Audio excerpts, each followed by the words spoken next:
Nandito tayo sa kahabaan ng bypass road ng Alaminos.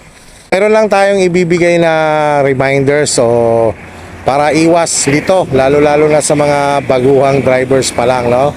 So nakikita nyo yung pavement markings, no, na kalsada. So ang kalsada po ay 3 lanes both side direction, ano? So makikita nyo itong guhit na to, edge line. So yun namang nasa gitna, separation line, both side direction.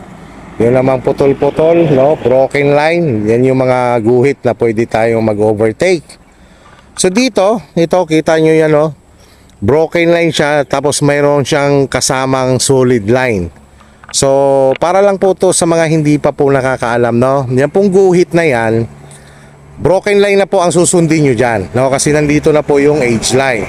Kasi dati po, wala pa po itong widening na to.